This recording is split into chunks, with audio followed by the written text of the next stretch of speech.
Okay, I guess we could get started.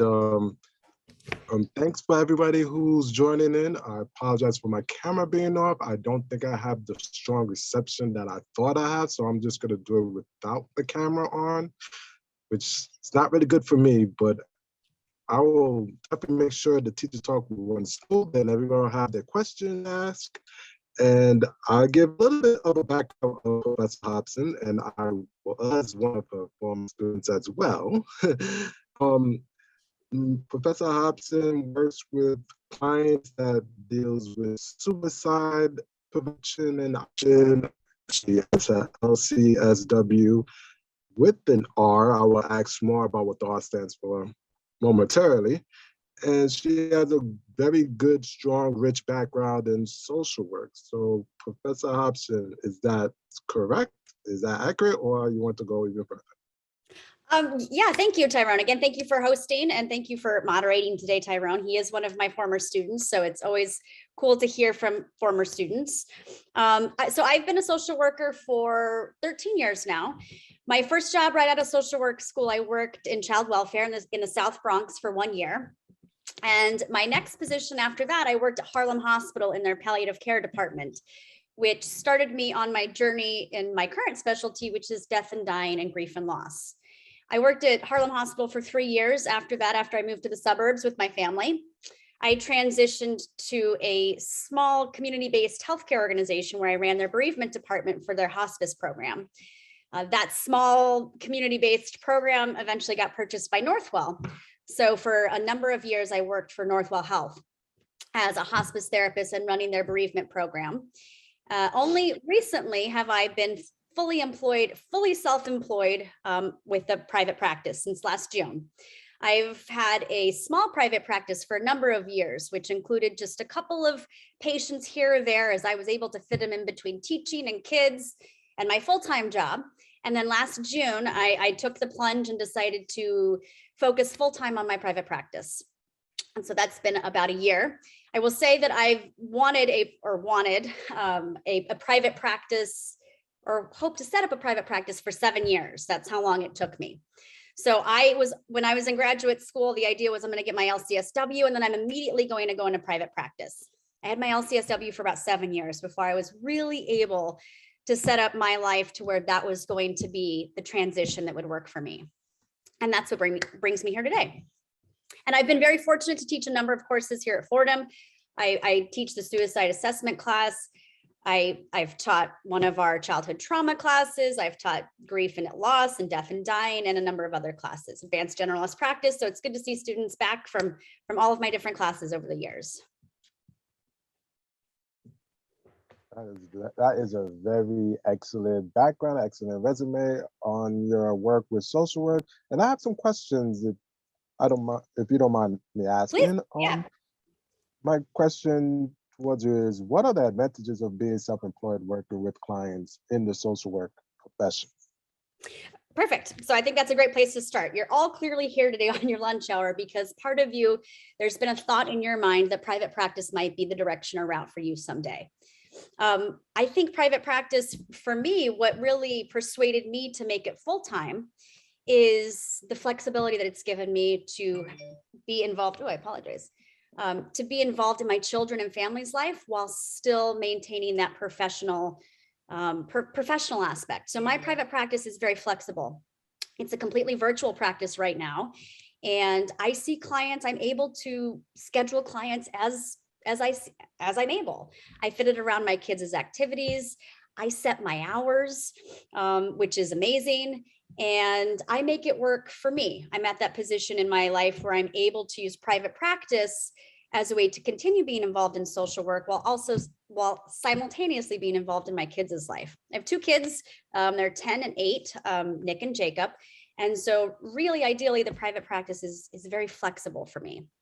The self-employed aspect, I don't know about everyone that's present, but as a social worker, my strengths are social work skills, not so much business skills. So that has definitely been the learning curve for me, is how to run a business. I kind of just jumped into the private practice thinking, oh yeah, well, I'm a great social worker. I'm a really good therapist. And I forgot that this is a business. And so I had to play kind of catch up with that aspect, putting together invoices or how I was going to track my income, so many other different marketing, how I bill people. That stuff I had to play catch up a little bit. So that's definitely one of my weaknesses, just as a person in general. I always like to make the joke, I remember every patient I've ever had, I remember their story, but I can't remember my garage code for more than like 2 days at a time, because my brain speaks to people and not so much numbers. And so I found that those strengths and those weaknesses also play out in my private practice. So it's just something to consider as you're formulating and thinking about this, to identify it is a business, and having in place the whatever it is you as an individual need to start and run a business, and be okay with the ups and downs and fluctuations that a small business might bring. You described the same thing I was thinking of. I don't think too much of numbers. I think with clients too. Well, you mentioned something about virtual. There are clients that have challenges as far as working virtually. Some do not have access to applications such as Zoom, or even if they do, they're afraid to turn their camera on because of a variety of reasons. How do you meet the clients where they're at virtually? Sure. So one of the flexibility components of my practice is that it's virtual, and that allows me to fit in more patients. I've also been very fortunate to create a network of colleagues over the course of the years, and many of my colleagues are in person. So if I always encourage patients who come to me, who are referred to me, or come to me seeking help in one of my specialties, to try it, to try the virtual platform. And if it doesn't work for them, I have a number of colleagues that are in person that I'll refer these potential patients to. For any individual that needs help setting it up, I certainly try to do that. I'm fortunate also in my private practice that I do see patients in their home when appropriate and when applicable. So if it's someone, and mostly I do that for individuals who are, for children and for older adults who it really is a struggle to get on a virtual platform. But if it becomes, for whatever reason, if that doesn't fit in my schedule, or if that just doesn't fit in general, I make sure as I pivoted to private practice, I made sure to keep in contact with former colleagues who also have private practices, and we support one another. And it's not a competition. We refer to each other as needed. We refer to each other based on payment, based on this, based on that. So that's a really big component of assessing potential clients, is also having people outside of yourself that you can refer them to if it doesn't work for you, if it's not the right fit with you. Okay, that's excellent. I like that. You have a unique background as far as the LCSW/R. For those who don't know what the R stands for, can you elaborate on that? Sure. So the LCSW, I got my R privilege about a year ago, so right before I started my private practice. The R stands for reimbursable, which means that insurance companies are supposed to reimburse families for a portion of the session fee. I have discovered that every healthcare policy has a different policy for reimbursement.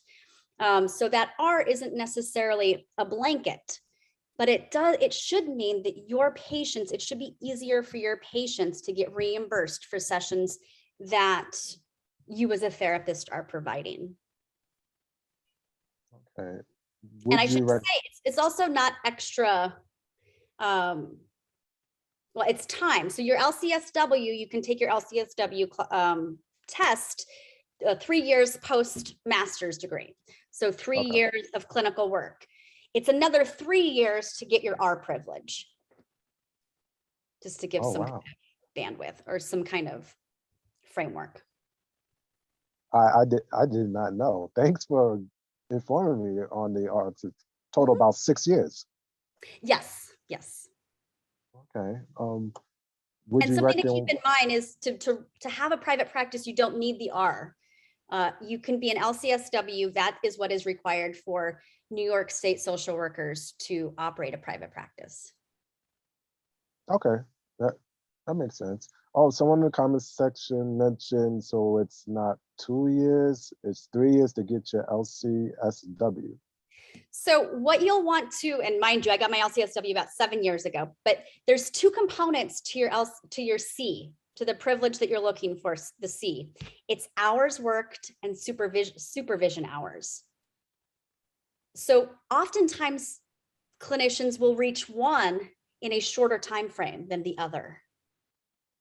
You have to have so many weeks of supervision. And so oftentimes clinicians will reach the needed hours, like clinical hours, before they actually reach the time frame for how many weeks you're supposed to have supervision. Hopefully that clarifies it a little bit. Oh, yes, it does. You might hit part of that LCSW requirement sooner than other parts of it. Okay, that works. What made you decide to work with clients experiencing suicide? So all of you have been at a placement before, or are currently at a placement. All of you have, or most of you have clinical experience. We realize as social workers, we are working, despite your specific population, we are working with individuals who are at very vulnerable moments in their life, who are at crisis.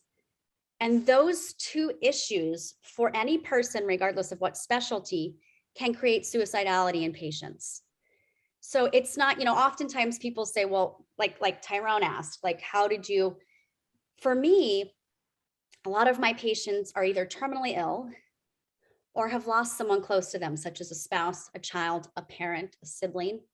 And that in and of itself is a huge risk factor and red flag for suicidality. And so I found that suicidality, it's not something, it was part of my everyday practice. It still is. Because the reason clients are coming to each of you is because they're facing challenges in their life. They feel alone, they feel vulnerable. They feel as if they're not connected to people, maybe their family, maybe their friends. And all of those combined can produce thoughts of suicide, can produce suicidality across varying levels of, low, moderate, or high. But we realize every one of us as social workers are doing small to large suicide risk assessments every day because our patients are coming to us at a very vulnerable time in their life.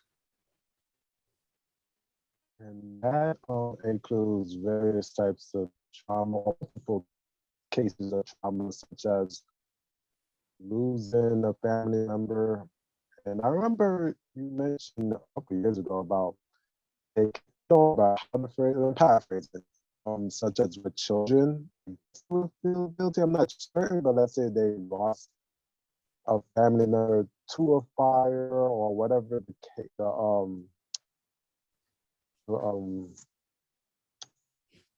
The stress or the I don't remember. I apologize. I don't remember. But you mentioned that it can impact, I guess, a child's as I fall.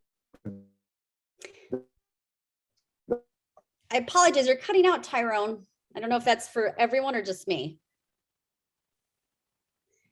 I'm going to try to comment on bits and pieces that I caught from that question. Okay. Maybe you can write the question in the chat. I can answer it that way. Okay, no problem. Or I can move. In terms of suicidality, speaking to that, one of the biggest red flags for, and I think I heard this a little bit, one of the biggest red flags is child and adolescent trauma. And so for those of you that are working with populations later in life, such as young adults or adults, we often find that upon a risk assessment, many of those individuals experience some kind of trauma in their background, whether or not it's childhood trauma or the loss of someone, the physical loss of someone, or recent trauma. Trauma is often associated with suicidality. Not sure that was the question he was asking. Let me see if he put it in there. Okay. Can you hear me now? Yeah, that's a little better. Okay. I had a feeling it was my connection. I apologize. Do you recommend working with different populations? For example, the clients that's coming from reentry or undocumented populations or other minority populations? So great question. So for those of you that have had me as a professor, you've probably heard this story, so I apologize. But I always encourage graduate students when you are applying for jobs or considering where to work, to always consider seeking out positions that you are totally uncomfortable with or that you've never thought of before. I tell people that the specialty I have, I never took a single course in graduate school on death or dying or grief. And I remember one of my friends did, and I thought like, oh my gosh, like I would never do that. So I like to tell people that I didn't choose this field, it kind of chose me. When after I worked in child welfare, I'd worked there for a year and I wanted to work with kids. And so everyone told me I needed to apply to hospitals. That was the good job in the city at the time, was being a social worker in a hospital. And so I remember going and interviewing to be a social worker at Harlem Hospital in their children's wing. And at the same time as I was interviewing for that, it was like all these different individuals that were in the interview room. They were interviewing for numerous positions. And also present was the social work director for the palliative care team. And so when they called me and said, well, we'd like to offer you a job, but we want to offer it to you in palliative care, which is end of life, chronic illness, intensive care unit, social work. I'd never heard any of these terms before. I remember going to my first day on the job, and it was an old school ICU room where all of the patients were in one big room. There was lots of noises, lots of family, lots of chaos, lots of crisis. And I remember walking in that room and being like, this is not going to fit. This is too much. I have no idea what's going on. This is not going to fit. But I told myself to give it 2 weeks. The end of 2 weeks, it clicked and fit. And I've been working in the field for 12 years now. And all of a sudden I realized kind of at the end of my second week, oh my gosh, I am working with people at their absolute worst time in their life. When someone they love is sick or dying, or when they themselves are sick and dying. Had I not been open to the experience, I wouldn't have had the past 12 years, and I've thoroughly enjoyed my specialty and my career. So I encourage students to be open to working with any populations, to be open to trying different agencies, different populations, whatever it might be, because you don't know where your strengths lie. You don't know where you as a clinician might really flourish and might really connect. There are many fields that the nice thing about private practice is I get to decide what types of clients and what types of issues I feel comfortable taking. And there are many that I'm not equipped to take. And so I feel very fortunate that that private practice allows me to kind of hone in on my specialties and my skills, but it also allows me to kind of broaden it as well if I'd like to. So I tell students, really consider all career opportunities, not just ones that you have in your mind, not just that one population. I want to work with kids. I want to work with older adults. I want to work with the prison population. Be open to anything. That was great. That was excellent. And I must add that last year, I remember when you mentioned about working with a client and asking about suicide, the methods of suicide, and going to specifics. At first, I was a little hesitant, but it started to make sense because as of now, I'm starting to get clients that had at least episodes of suicide ideation. So it kind of makes sense now, looking back. Mm-hmm. And I also recommend other people that's in the program to work with different populations, because that's where you find where your strengths are. I also agree with that as well. I have one final question, and it just slipped up my mind. I apologize. Yes. For students that are discouraged, let's say they don't have any experience or just had that one experience working in the internship with social work, how do they go around networking and finding that job within social work? Sorry, can you repeat that question one more time? Yes. For the students that are graduating but don't have a background in social work, or they only have one internship, what would you recommend them do as far as networking? Okay, great question. One, stay in touch with your peers. Like, stay in touch with each other, stay in touch with your professors, follow each other on social media. You'll be surprised how in 10 years, how if you stay in touch with some of your graduate school peers, like where they are and how you might use them to further your own career, or to just hear about possibilities or experiences. The other thing I say is tell everyone, regardless of what field they work in, tell everyone that you're looking for a job in social work. Tell everyone what your strengths are, what populations, or that you're open to any kind of position, whatever it might be. Don't keep it so narrow that you're only telling the companies that you're emailing that you want to work with. Tell everyone that you know that you're looking for a job, because you just don't know where the connection is. I like to say that's how I actually got my position as a professor. 7 years ago, I happened to tell the right person, the one right person that I was interested in teaching. And that person had connections. And that person knew of a position at Fordham. They were looking for a professor to teach their death and dying course. And so I happened to tell the one right person that I was interested in teaching. So tell everyone that you know that you're searching for a job in social work.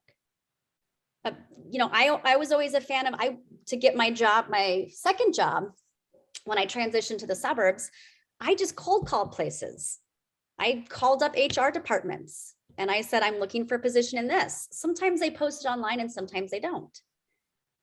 You can talk to, if you're at a placement, even if your placement can't offer you a position, stay in touch with them and ask them what kind of networking they can do for you if you've had a good experience there. But it really is a matter of, I think social workers, sometimes we get caught in our own heads where we're like, oh, I don't want to brag. I don't want to talk about it. Talk about it to everyone you know. Ask everyone you know, put it out there, let people know that you're looking for a position and be confident in that. I agree. Thanks for all the questions that I have. And I must also add for the students, I think also to step out, not only your comfort zone, but also your familiar zone, because once you do something repetitious, you kind of stay in that bubble and it won't allow you to expand your horizons. Therefore, I think you can touch it to working with, let's say, working with the clients from undocumented, even though he had no experience, I think is a good idea. Same thing working with reentry. I had no experience working with reentry.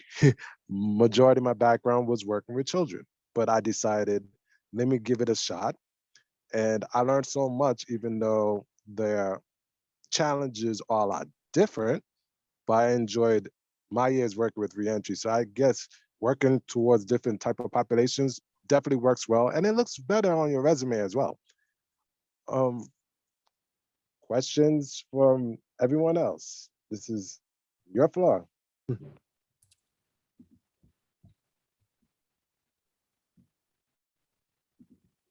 As my former students know, I'll just talk too. Like, that's okay.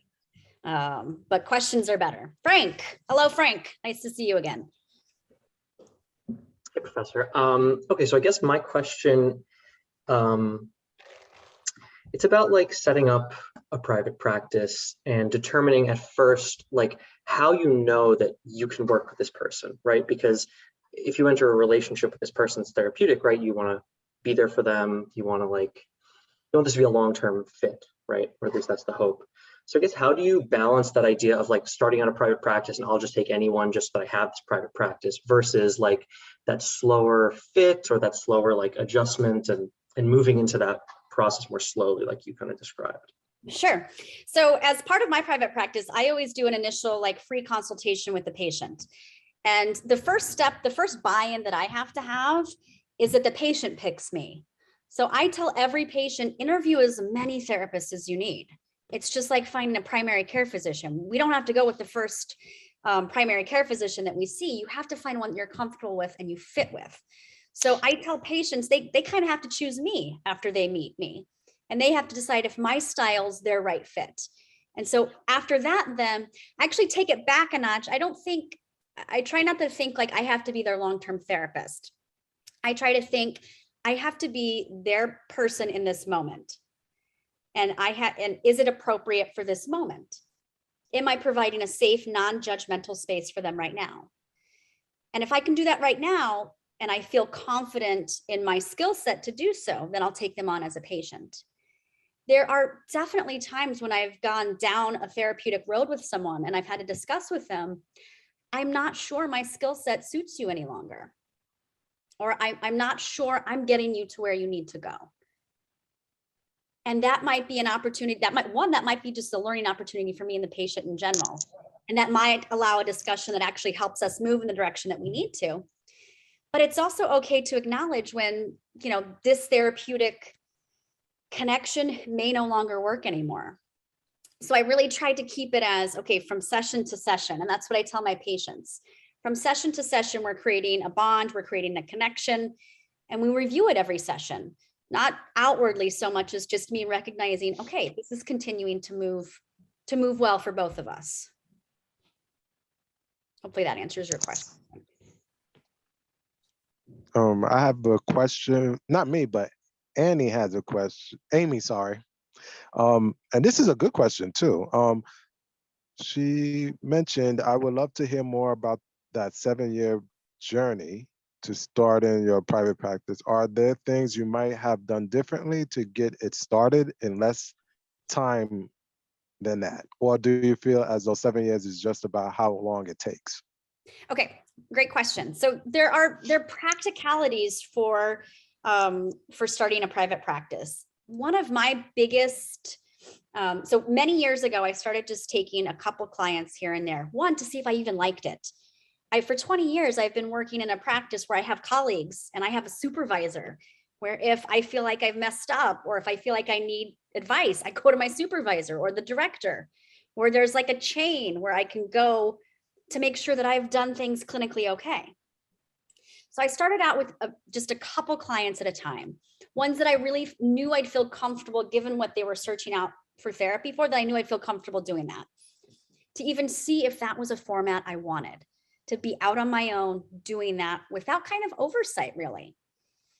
And after I did that for a couple of years, one thing to consider is, as someone who was fully employed, my family was getting health insurance from my employment.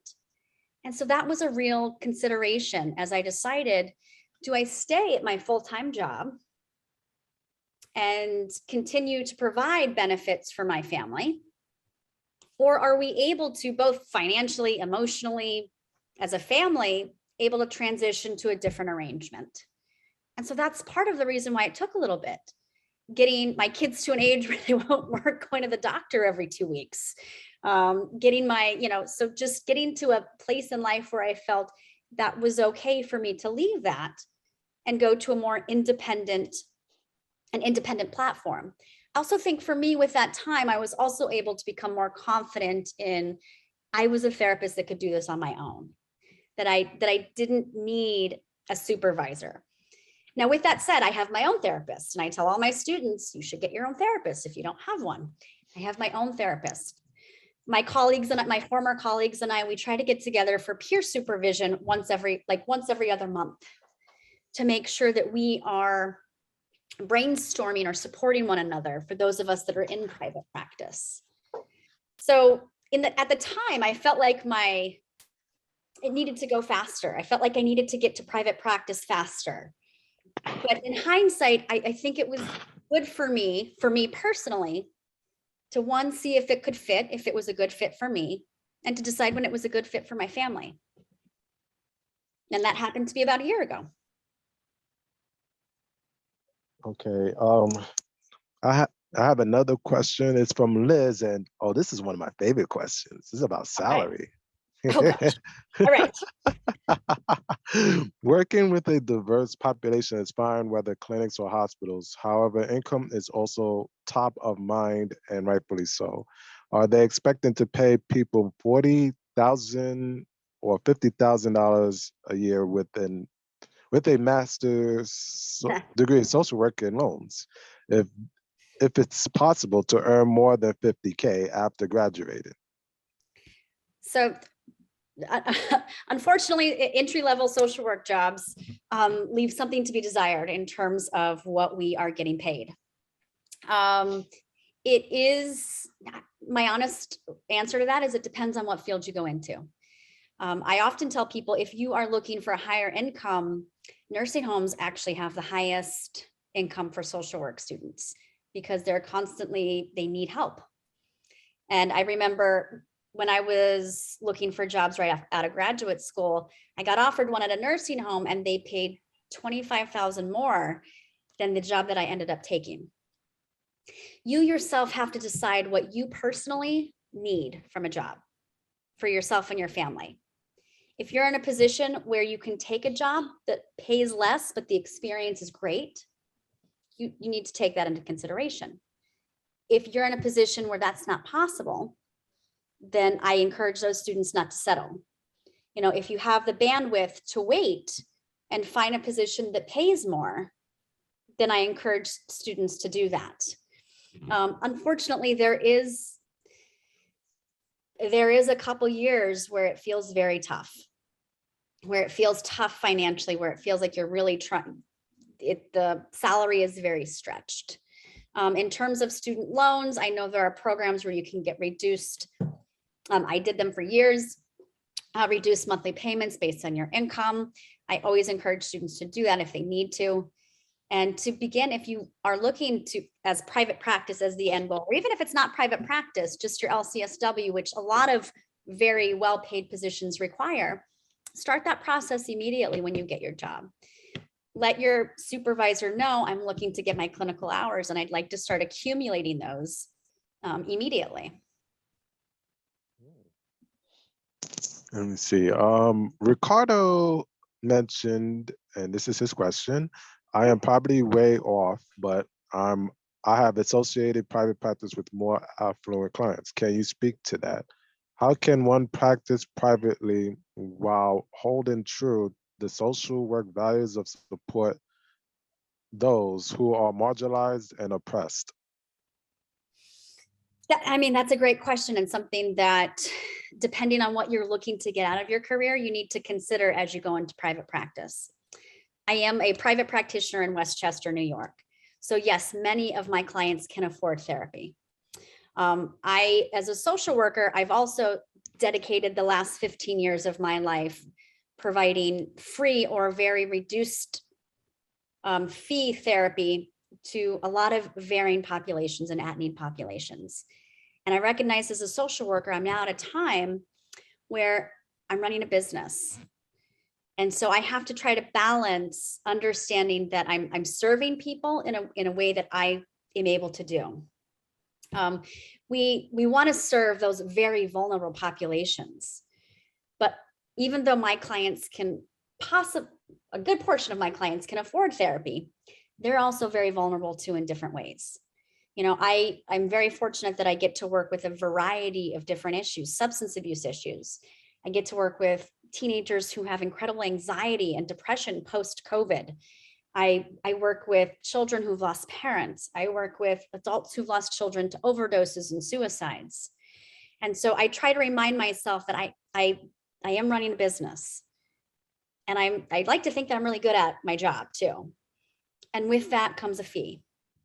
And so if you're not able in your social work mind to kind of go over to that, private practice that you run might be very difficult.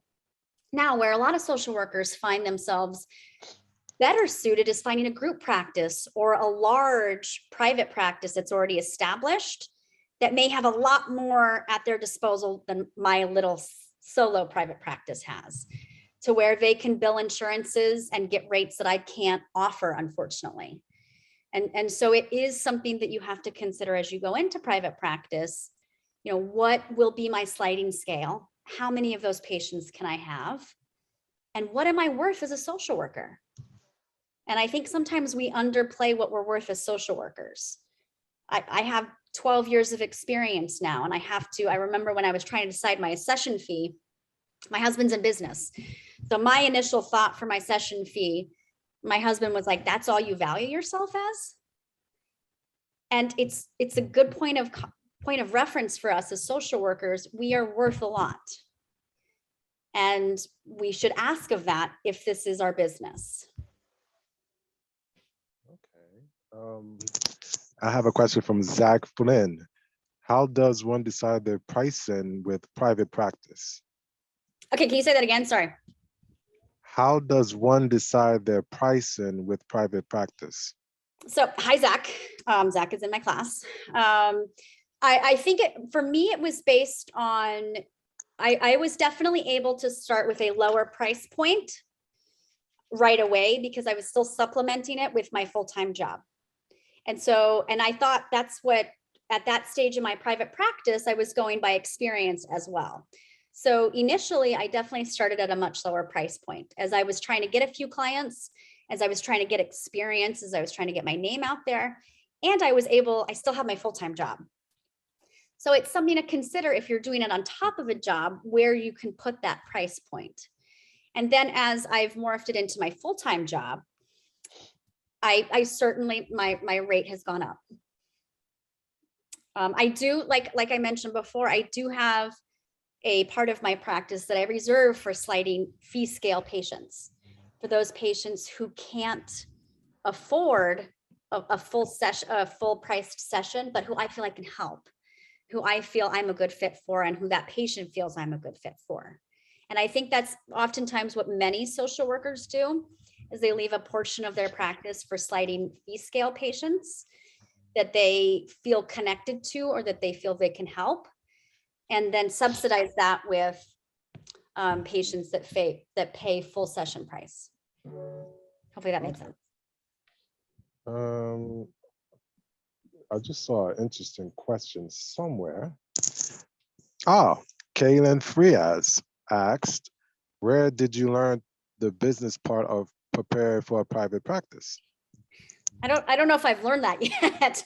Honestly, speaking with colleagues who have private practices, and I had to play catch up a little bit. I actually did do a lot of research online to find what databases, what invoice tracking systems work best for therapists. I also talked with people who I knew already had a private practice. And that's where I got most of my information on how they either billed insurance, didn't bill insurance, how to create a super bill, what invoice tracker they used. So it was I definitely used my connections with colleagues or friends who I knew already had private practices. Gail asked this question, and I think it's a yes, but maybe you can use your expertise on this question. Do you find professional networks to be valuable in social work or psychology? I think networking in general is really valuable, and especially depending on what stage of your career you're in. Right now, my stage in my career where I have a private practice and I have 15 years of experience behind me and I have a young family, I'm not able to do as much of the high level professional networking as I did when I was younger, as I did when I was first getting into the field, as I did, before I had kids. So I think networking in general is fantastic. Like I said, you need to tell, as graduate students, you need to tell everyone what it is you're doing and what you want to do. And networking groups can only help that. And let me see. Oh, wow, we got more questions coming up. No, that more the merrier, I guess. Absolutely. Jackie Silva asks, as someone who wants to work with couples relationships, what do you think about the Gottman Institute for Training post MSW work? So I think any kind of postgraduate training is only adds additional benefit for you as students if you're able to fit that in to if you're able to fit that into your practice. Additional exposure, additional training always provides additional confidence and additional colleagues, additional clients. And so building on that is only helpful and beneficial. I also want to say it's not necessary. So if you feel as that's a good fit for you, go that way, go that direction. I didn't, that doesn't mean, but that's just what fit me. So either is totally fine.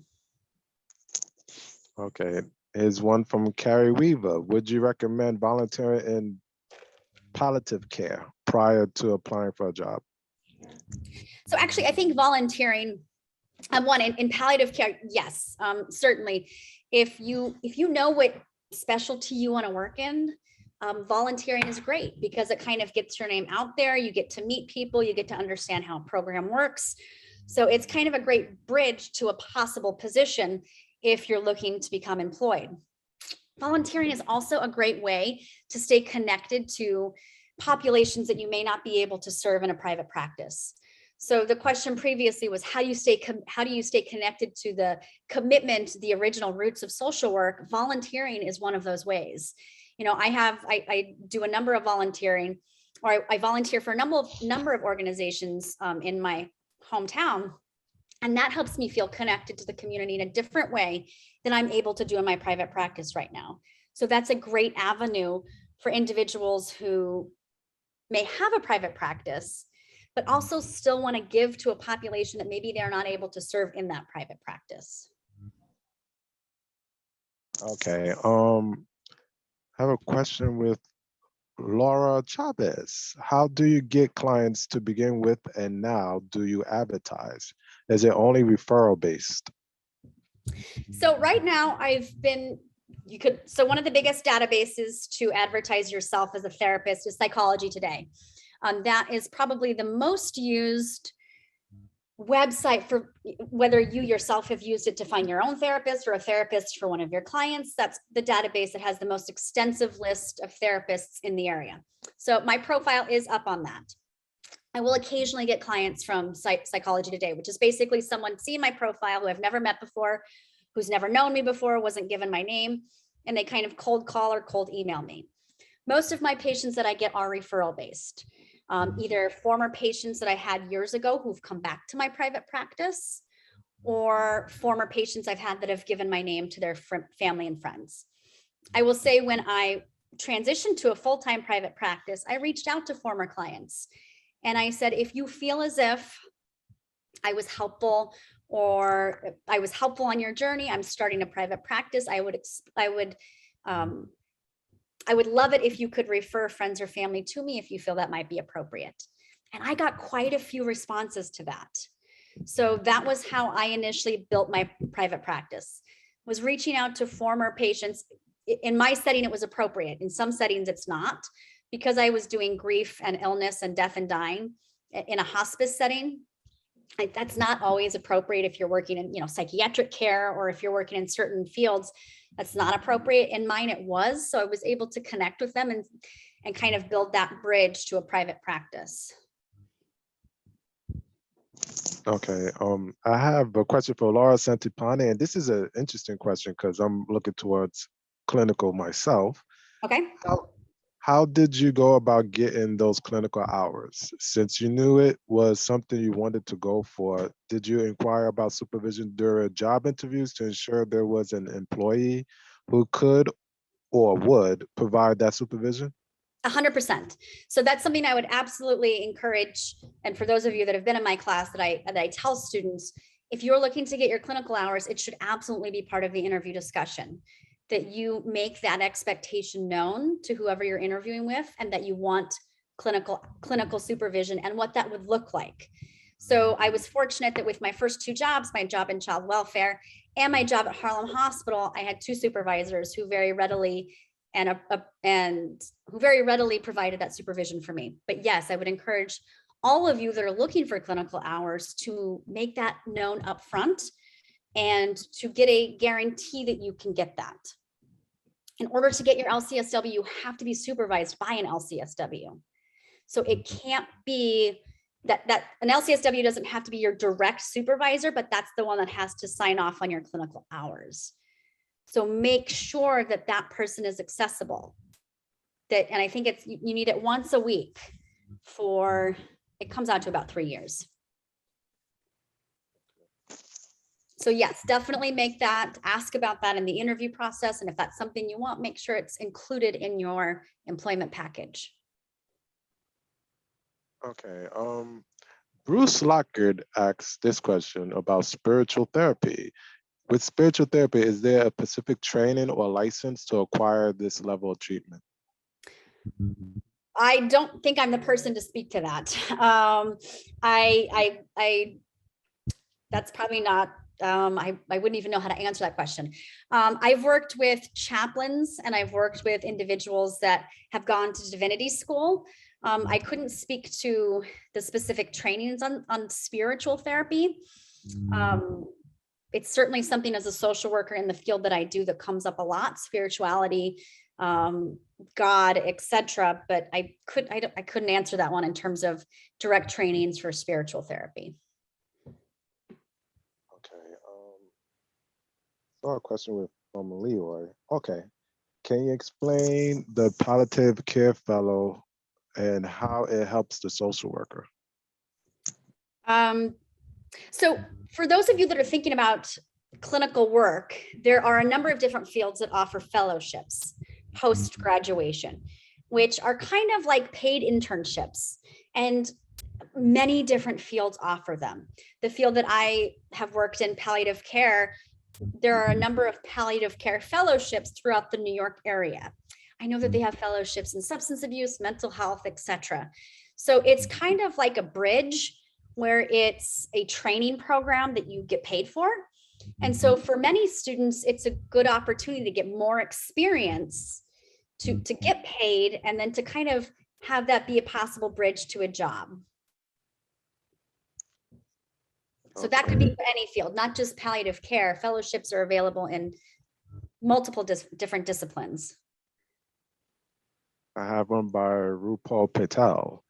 We never really get into trainee and first year social worker burnout while in school. How do you mitigate the risk of things like vicarious trauma, becoming over-invested, and emotional burnout when you're first starting out? I mean, that's a great question. And my first answer is for you to have your own therapist as well. I discovered very early working in death and dying that I needed someone to process with me what I was seeing. So a couple of levels. One, making sure you have a really good supervisor, one that offers their office to you when you need support. My supervisor at Harlem Hospital, my first palliative care position, that was one of the reasons I was able to stick with this field, because I had a fantastic supervisor whose door was always open if need be. She gave me the right amount of independence and encouraged me to go and make decisions on my own, but always was available if I needed to debrief or if I needed to discuss. So that's probably, having a good supervisor is probably, as a starting social worker, one of the biggest ways to prevent burnout. Someone that you can connect with, someone that you know is invested in your career and wants you to do well and feel well and be well. To answer the rest of that question, honestly, it took a long time. You know, I was working with patients who were dying, and I've shared this with my classes over the years.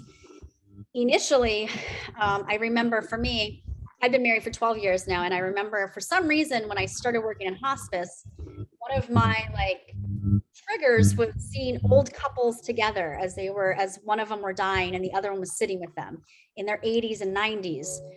And I would go home and I would wonder, is that going to be my husband and I someday? Is he going to stay with me?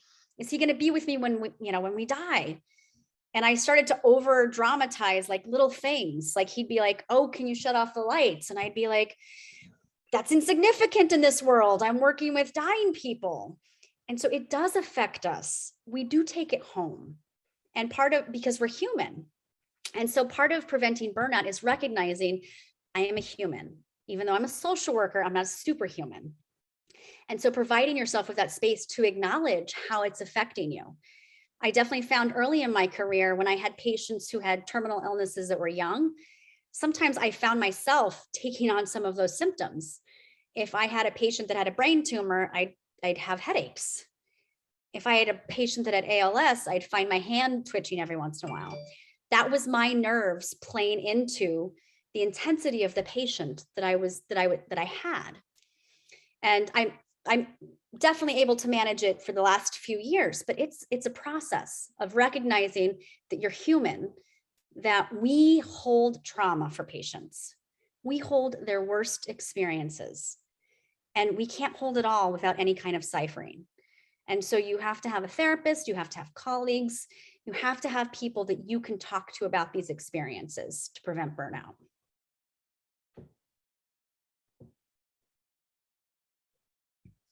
Hopefully that answers that question.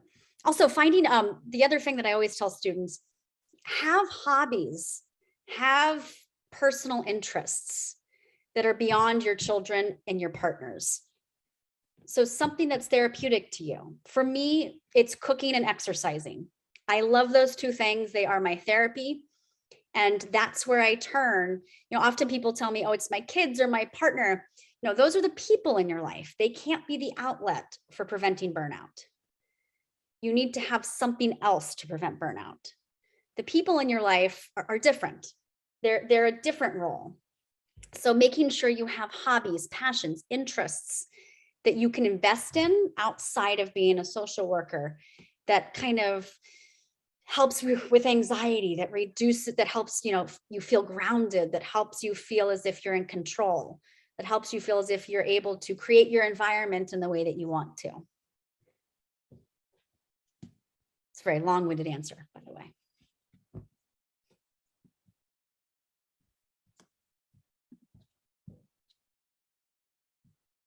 Are there any other questions?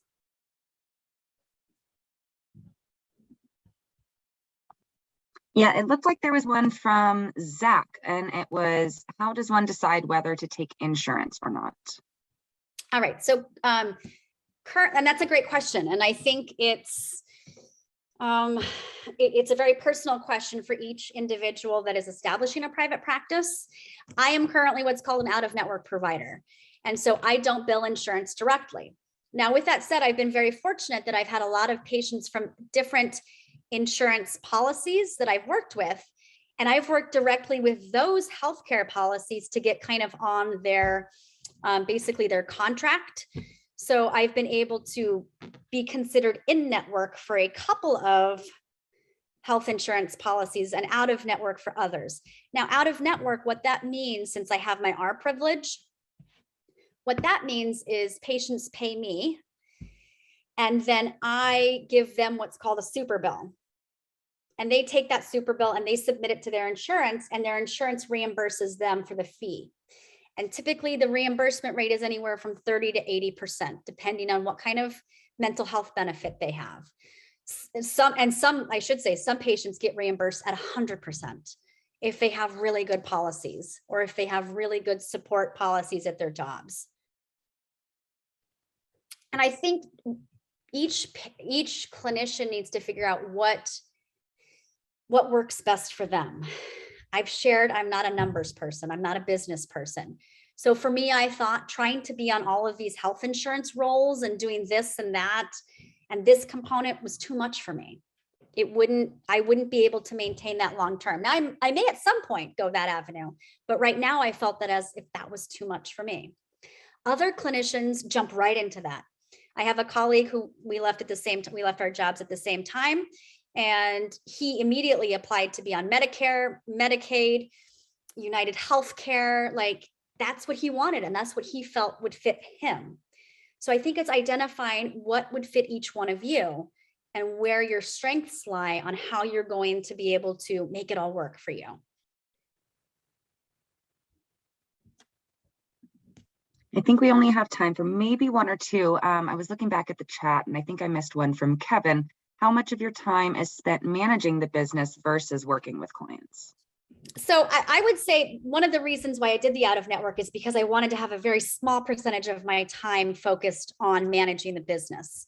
And so I set aside a couple hours every week, the same time every week, to kind of deal with the administrative aspect of my private practice. So like on Fridays is when I send out invoices, when I reconcile payments, when I submit super bills to patients, any kind of thing like that. So I'm fortunate, and part of the reason I've created my business how I have is to minimize that.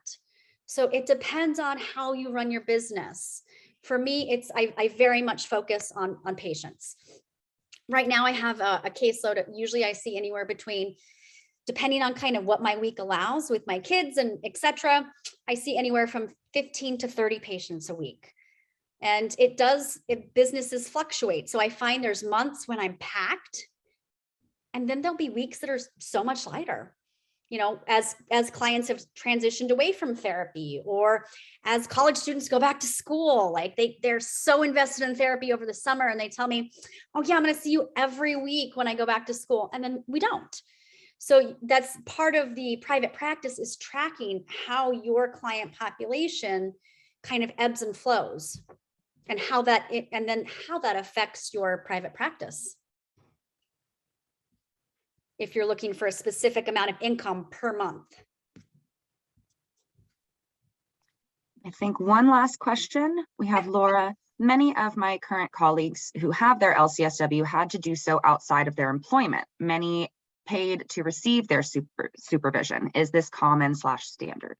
So I think it is quite common. I've been fortunate that myself and my colleagues I've been in a workplace that offers LCS supervision. Some don't, depending on the bandwidth that their supervisors have, depending on who's leading.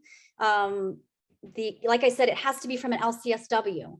So if you get your LMSW and you're at an employment place where your supervisor is also an LMSW, then there's no one on site that may be able to provide you with that supervision. So I have heard of clinicians going outside to get supervision. I would say, certainly encourage it or try to get it from your employment if possible. Thank you so much for answering all of our questions. I apologize if we didn't get to all of them, but we are at 11. And if you do have more questions, well, now you know who to register a class with in the future. If you see Professor Hobson's name, you'll definitely want to jump on that. Also, for everyone wondering, I did post it in the chat earlier, but in case you didn't see, I will be posting the recorded talk to the YouTube page. And I will try to go ahead and get that link sent out to everyone via email who did register for this, so you don't have to search it. I'll see if that's a possibility. So again, I really appreciate your time, Professor, and hope everyone has a great rest of your day. Thank you. Thanks for having me. And I wish all of you the best in your journey forward as social workers.